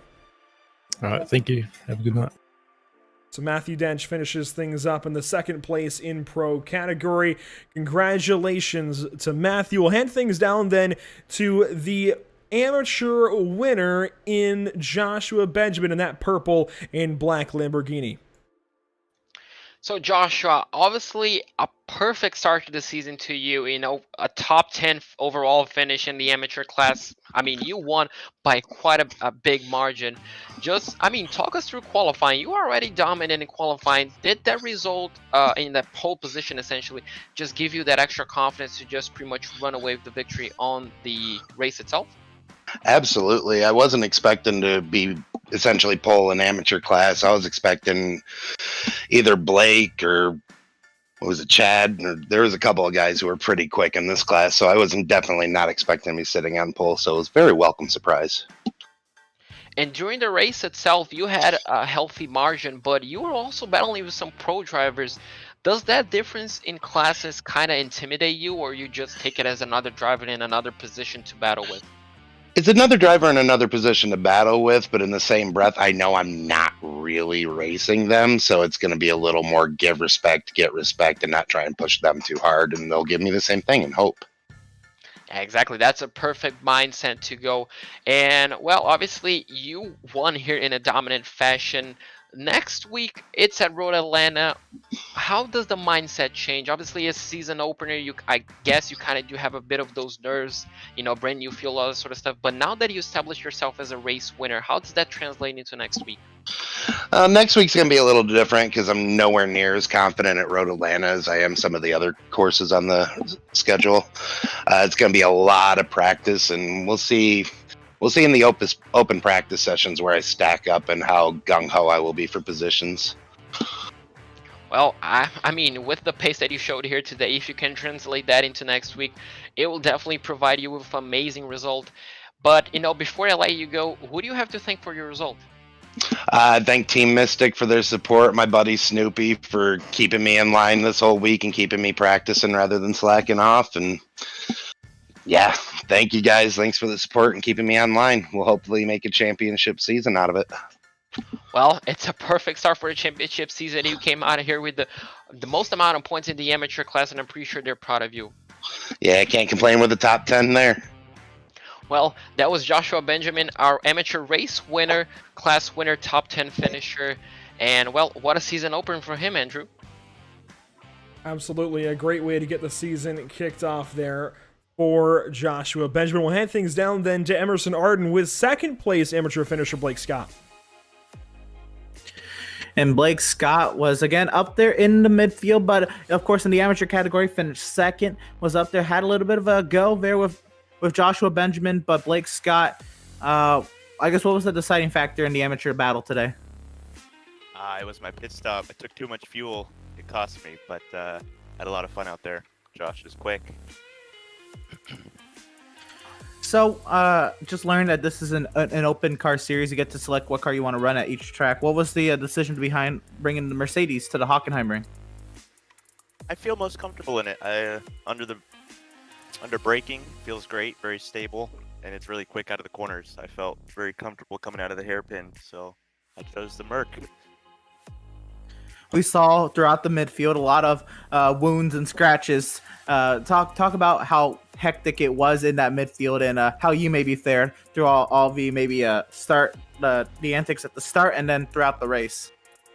Yeah, there was an incident there in the start. Luckily, I got through that pretty clean. Other than that, I thought it was a fairly clean race. I had a lot of fun out there. Everyone was being very respectful, and I didn't see too much chaos going on, but yeah, it was a lot of fun. I'm looking forward to Road Atlanta.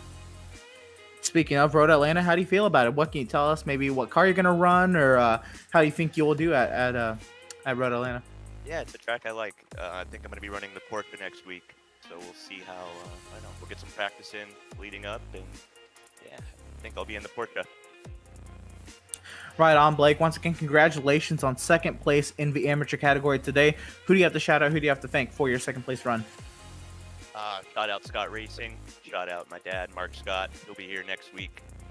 Shout out my grandma and my grandparents watching. Yeah, thank you guys. I'll see you next week.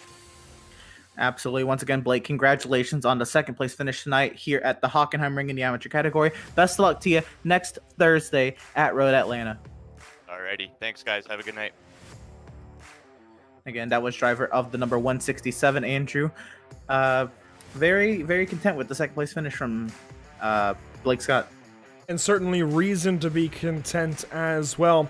We're going to have a bit of a special interview here. Now, in our little break there, JP immediately asked me, hey, Andrew, can I talk to Jackson Rosende? Well, it turns out that Jackson Rosende is a native Portuguese speaker, and this is the only way we can hear from him. So, JP, buddy, I'm going to hand you over to Jackson Rosende, pro race winner this evening from HockenheimRing. Então, Rezende, aqui pela primeira vez no PitStopTV, a gente tá falando em português e, cara, que vitória sua, mano. Te ver em segundo lugar, obviamente, no começo ali, tu sofreu um pouquinho com o tráfego, né, com o pessoal uma volta atrás, mas tu conseguiu devolver aquele ritmo, né, puxar aquele ritmo de volta. Quão difícil foi trazer aquela distância pro líder ali no começo da corrida? Boa noite a todo mundo que está acompanhando a transmissão. É legal saber que tem brasileiro aqui também. Cara, ali do começo, começando o Qualify ali, eu errei a volta e tomei off-track na 1, que a volta me daria a pole. Aí fiz a última volta, ainda consegui salvar um P3 ali. E na hora que eu sofri aquele enrosco ali com os retardatários ali, eu fiquei pra trás um pouco ali, só que eu sabia que eu era um pouco mais rápido do que o Mateu no último setor. E aí sempre no último setor eu tirava um décimo, um pouquinho ali, foi volta a volta tirando dele, até conseguir chegar dentro do gap de 1 segundo pra ele e comecei a salvar combustível pra quando eu chegar na parada de boxe eu tentar sair na frente dele, e foi isso que eu consegui fazer. Aí eu tentei manter um ritmo forte até o final, porque ele tava rápido também. ele chegava em mim nos 2 primeiros setores, eu conseguia abrir um pouquinho dele no último setor. E, cara, para mim foi sensacional essa vitória, não esperava por ela e só tenho a agradecer a minha equipe por nos ajudar nos treinos, e é isso aí.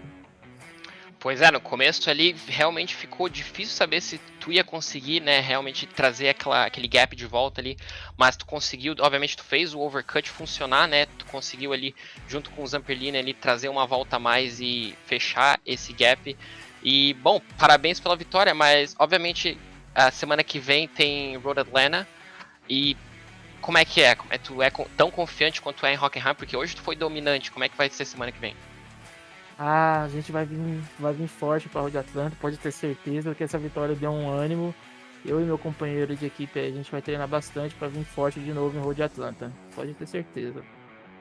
Bom, eu não vejo a hora de conversar contigo semana que vem também, mas antes de eu te deixar ir embora, tu tem algum patrocinador aí que tu queira agradecer em específico? Sim, nós temos que agradecer aqui nossos patrocinadores aqui, principalmente a Autônica na Ampor, nos dar essa oportunidade de representar o nome dele. E agradecer os patrocinadores da equipe, que é a B8 Seguros, a construtora Zimmermann, e os apoiadores da equipe, que é a Roysink Veld, a Logitech, a Main Gear, a Micro Center e a Mais Motorsport.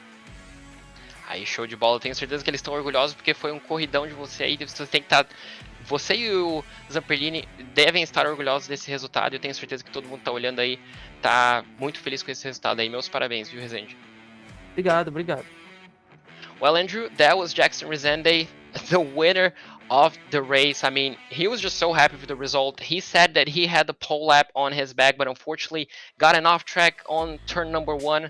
But after that, he managed to bag himself a P3 qualifying position. And, straight on into the race, after he got caught up with some back markers, he knew that he was faster, at least on the final sector. So, unlike what we were kind of I guess the thought process being the BMW was faster on the first and second sector was completely the opposite. So he was just faster on the third sector, the final sector. He was just catching 1 or 2 tenths of a second.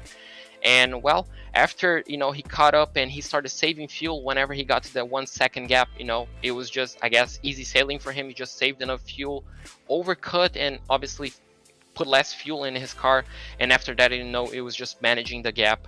And well, he said that this win is going to push him forward even more for Road Atlanta. So, I mean, this week was a fantastic race for him and obviously his teammates. So, the team game might be strong for next week at Road Atlanta because he sounded very, very confident.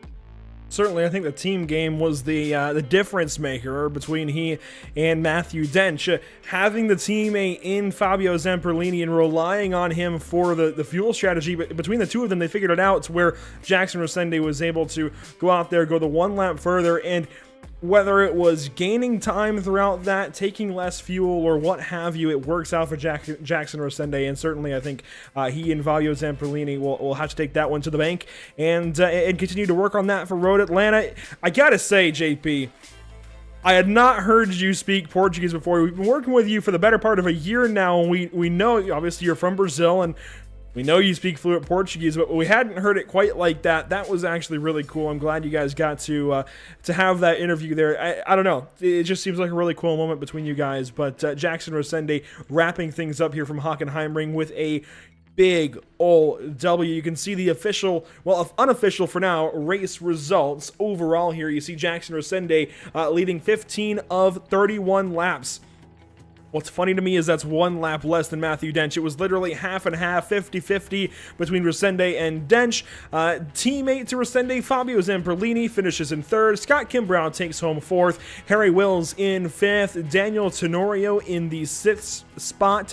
Aldo Secklin in 7th. Giuseppe Rivas in 8th. John Sedlak in 9th. And Joshua Benjamin, the AM class winner, finishes up 10th position.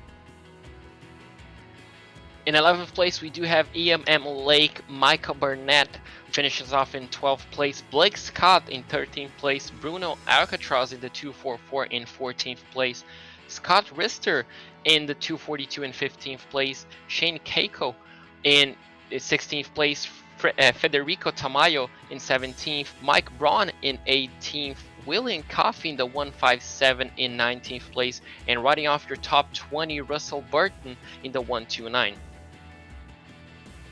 We find our way to the next page here, and it'll be 21st place. And the first driver, 1 lap down, Stu Leslie. We saw got some damage and also had a penalty there at the end. Philip Rainier there in 22nd. Derek Dennis will come in 23rd. Chad Klinger, who was up in the top 10 very early on, he'll come in 24th, a lap down. Sean Patterson, 25th. 26th for Armando Bejaran. 27th, Josue Morando Manriquez. 28th, Tyler Graff will be the first driver, 2 laps down. WF Armeo Jr. in 29th, and Charles Boast there in 30th, 2 laps down. Finishing 31st, see Clarence Rosa. We saw a little bit of him earlier on there with EJ Nixon as well. And then Jack Niederbach ends up taking a bit of a spin. And apparently it's white flag again, but Jack Niederbach will round out the field there in the 33rd position in the number 2, 4, 5. So 33 cars, pretty strong field to open things up. Let's take a look again here at the schedule, JP Costa. Hockenheimring opening things up this evening goes the way of Jackson Rosende and Joshua Benjamin. Next week at Road Atlanta, I have no clue what's going to happen. Interlagos, of course, your favorite track by all means. They're in 3rd, Nürburgring in 4th, Mosport in, I'm saying it in positions, golly. But Interlagos week 3, Nürburgring there in week 4, on to Mosport, Suzuka, Red Bull Ring, and Donington Park. There's a lot to praise about this schedule, certainly for the North American Racing League, and a lot to look forward to. We talked about it earlier on. I think Road Atlanta could be one of the best just all-out racing battles that we see. We saw fantastic battles weeks ago in the Streamers Championship. I expect much of the same. Yeah, exactly. We all know how great Road Atlanta is. Obviously, Petit Le Mans might be some, it's one of my favorite special events in iRacing. And, it just, as you mentioned, it provides great racing, even though it's tight and twisty and all that sort of stuff. It's just fantastic to race in. And obviously, it's an important race. Some drivers obviously do have to bounce back from probably a disappointing result here tonight. And, well, it's a fantastic race to bounce back. You can easily defend, you can easily attack as well. And after that, obviously, we do have Interlagos. It's just going to provide so much more racing. And the whole calendar itself, it's just tracks that provide great racing and will allow drivers to excel in different, I'd say, types of tracks, and it's just going to be amazing to see, how drivers are going to be adapting to different kinds of circuits throughout the calendar year. Certainly, I'm looking forward to things throughout the course of this season. Emerson, I asked you earlier, what track would you nail down as your favorite? I might have to go potentially with Red Bull Ring, simply because it'll be the first time that we get to go to Red Bull Ring here on PitStopTV. I'm looking forward to seeing how these GT3 cars do there. There's a lot to look forward to throughout the 8 races, though. I'm just glad we got to open things up with a pretty solid round here in Hockenheimring. Things were spread out. Things were certainly, I think, up to attrition. I think certainly stepped in with everything that was going on throughout the course. 50 minutes of racing down. What have you learned? Again, I learned actually a little bit from the pro drivers, like I mentioned on the pit cycle, to angle the cars out, especially if you're closer toward pit exit there, to maybe get that better exit, a little bit better of a launch out of your pit box from a standing start. But no, for real, I really enjoyed the series. I've been longing for some sports cars back on the channel, and in this amount, I mean, what a field size to kick off the season opener. I cannot wait for what's coming up next at Road Atlanta, and it'll be very interesting to see if Rosende and Dench go at it again, or we'll have completely new players at Road Atlanta. Certainly a lot to look forward to. We've learned a lot about the field, and we're going to learn a lot more in a week's time. Make sure you rejoin us next week for the North American Racing League, again, powered by these partners on the left side of your screen: Race Lab, Tam Livery, and JS Consulting. I gotta get back up, actually, to my little plug here. We're still learning a lot about Race Lab as well. When I heard that Race Lab was going to be on with the North American Racing League, I had heard a little bit about Race Lab, but admittedly, I've never used Race Lab in my personal doings here on iRacing. But before the Spot 24 this week, I might just have to get into it, because Race Lab helps you improve your driving skills. With modern overlays, race statistics, and native VR integration, you can get the best out of iRacing. Start using it now for free at racelab.app. That is racelab.app. So I'm very much looking forward to potentially working with using RaceLab this weekend for the Spa 24. I'm going to have to get into it, quite honestly. It sounds like I might be helping some of these drivers as well, and if the pros are using it, I've got to use it as well because I could definitely use the help. Of course, TAM Liveries offers custom packages for some of the best livery designs in iRacing. Used by pros and amateurs, you will definitely look good on track. And JS Consulting provides custom website and app development, including iRacing League website design and hosting.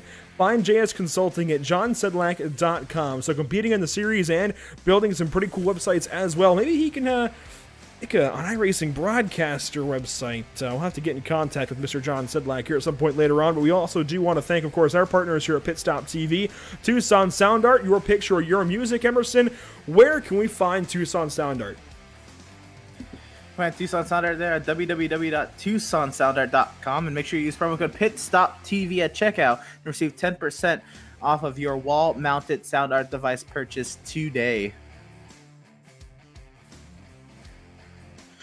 PitStopTV broadcasts are also brought to you by Race Pace Setups. Pick up pace with Race Pace, a community-driven setup shop and driver development program. And again, check out that Discord link down at the bottom of your screen. I'll be definitely checking them out, seeing if they have any setups for my team as we try to gear up for the Spa 24 this weekend as well. Race Pace Setups, I know I used their setup at Bathurst earlier this season, and it was a very, very stable setup, very fun setup for me to learn the track as well. And I cannot wait also for Spa this upcoming weekend, potentially using the Race Pace setup. And I think the big thing there with Race Pace is it's free to get into Race Pace. It's free to use Race Pace setups. And I think certainly beneficial to any iRacer to do so. There's a lot of endurance races throughout the year, and more drivers are getting into endurance racing and might not know the ins and outs. Certainly, I don't know the ins and outs of how to set these cars up. I got to use Race Pace to find some speed as well, and it certainly is worth the time and effort that Tyler Campbell and company put into Race Pace setup. So certainly check them out, that Discord link bottom right. Of course, we do want to shout out Permanent Makeup and Cryo in Maine here at PitStopTV.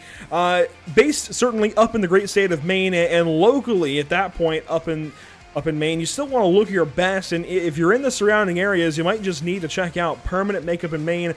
Tons of different procedures and treatments that go on up there. It's not just makeup. It's not limited to mascara and eyeliner or whatever. No, it's more than that. Permanent makeup is how to permanently change your appearance, or at least get treatments to permanently change your appearance for the better.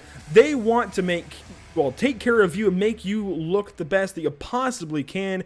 At Permanent Makeup in Maine, Ashley Bollier and her team of professionals make things happen. Call 207-358-8683 for a consultation today, or go to permanentmakeupinmaine.com. The cryo treatment, guys, if you're out there hearing this, I think that's where the bread and butter might be for you. Cryo treatments can help burn some fat off. If you're looking to slim down for a wedding potentially, hey, that might be what works for you. Permanent Makeup and Cryo in Maine. Of course, we also want to shout out Whiplash Media, the official graphic and camera provider of PitStopTV, and BAM Racing Videos, by a race fan for the racing community. Certainly a wild first round of action here from HockenheimRing. So glad to have brought it to you here on PitStopTV. And so glad to have these upcoming broadcasts on the channel. JP, we've got a lot to look forward to.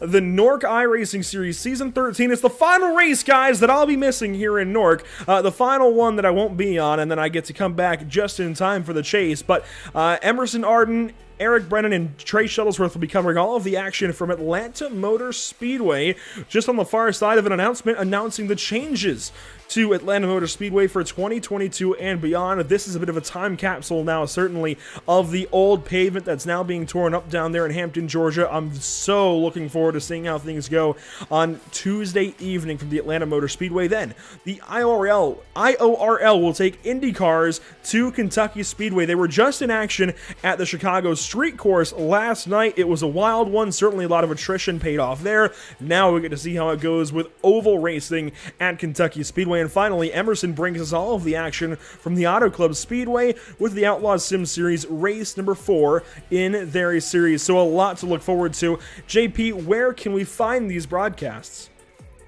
Well, you can find them pretty much everywhere. You can find them on Facebook at facebook.com/PitStopTV, on Twitter at twitter.com/PitStopTV _, on Instagram at instagram.com/pit_stop_TV, and also on youtube.com/c/PitStopTV1.